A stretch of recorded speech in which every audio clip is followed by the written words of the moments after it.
Situé dans le Vieux-Montréal, le jardin de Château-Ramsay représente un symbole historique de l'alimentation en Nouvelle-France. Le voyageur suédois Pierre Kalm mentionne à plusieurs reprises dans ses écrits que la nourriture ne manque pas en Canada. Claude de Ramsay, gouverneur de la Nouvelle-France de 1714 à 1716, se vantait d'avoir le plus beau jardin en Canada. Alors nous voici dans le jardin du gouverneur, un jardin à l'allure du 18e siècle, situé derrière le Château Ramsay, musée et site historique de Montréal. Je vais vous parler un petit peu de l'alimentation en Nouvelle-France. En fait, l'alimentation à cette époque-là, c'est comme celle d'aujourd'hui. On mange ce qui est disponible, ce qu'on a à proximité de nous, dans le fond. Alors, sauf qu'en Nouvelle-France, c'est un peu différent d'aujourd'hui. On n'a pas de réfrigérateur. Alors, ce qu'on va manger, c'est ce qu'on est capable de cultiver, c'est ce qu'on est capable d'importer et c'est aussi ce qu'on est capable de conserver. À l'arrivée des premiers pêcheurs vers 1500, la conservation de la morue avec le sel s'avère une technique primordiale pour transporter cette précieuse marchandise vers l'Europe. Ainsi, les ressources naturelles sont acheminées vers la métropole dans un but de transformation. Cette situation maintenait les colonies en état de dépendance par rapport à la métropole. Rappelons-nous que le ravitaillement alimentaire a été problématique dans les premières années de la fondation de Québec, alors que les aliments devaient transiter vers Tadoussac. Alors pour nous, le meilleur, c'est sûr, le moment le plus faste, ce sera la fin de l'été, comme maintenant, ou encore l'automne, où là, on a plein de choses fraîches, des légumes, des fruits, des pommes, des poires, des choux, des navets, toutes sortes de choses qui sont à proximité de nous, qui sont prêtes à être mangées, qui n'attendent que ça.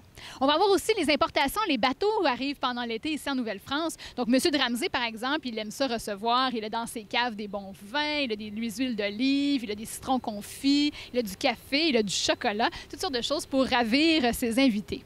Les habitants n'auront pas toutes ces bonnes denrées, mais on mange bien en Nouvelle-France. C'est ce qu'on dit. Ici, d'ailleurs, on a le droit de chasser, ce que les gens en France n'ont pas le droit de faire, qui est un privilège réservé aux nobles. Le sentiment de liberté qui profite aux colons français à leur arrivée est un peu différent dans le système seigneurial. En effet, avec le développement des villes, des nobles et des officiers de l'armée qui étaient récompensés par le roi et par les compagnies devaient se soumettre au développement du territoire via un système d'obligations et de devoirs. En plus d'aménager les terres perpendiculaires le long de la vallée du Saint-Laurent, le seigneur devait aussi reproduire le rythme de vie et les coutumes en vigueur dans la métropole. Avec la fondation de Ville-Marie en 1642, nous observons une concentration des villes importantes le long de la vallée du Saint-Laurent au Québec. Fin d'automne, début d'hiver, déjà, on embarque dans nos réserves, mais au moins, on peut congeler des choses. Donc, on va faire les abats. Ici, on va abattre les animaux à l'hiver quand ils commencent à geler pendant 24 heures sur 24 et on va pouvoir conserver cette viande-là d'une bonne façon pendant tout l'hiver. Donc, c'est pas si pire. On a des caveaux où on gardait nos légumes et puis tout ça. Alors, on a quand même une bonne alimentation pendant l'hiver. C'est le printemps qui est le pire. Parce qu'au printemps, on est sur la fin de nos vieux légumes rabougris. On va manger beaucoup d'éléments séchés. Donc, la fameuse soupe aux pois va prendre part très importante dans notre alimentation à ce moment-là. Et on a juste hâte que le printemps arrive, qu'on ait nos premières petites pousses de laitue, nos petits oignons qu'on va pouvoir ressortir pour bonifier cette alimentation-là. Les contacts avec les Autochtones permettent aux colons d'obtenir non seulement des fourrures, mais aussi des connaissances sur les produits cultivés en sol américain. Parmi ceux-ci, le maïs, le tabac, la courge et l'eau d'érable. Inutile de rappeler qu'en période de développement du territoire, les premiers peuples sont d'une aide cruciale.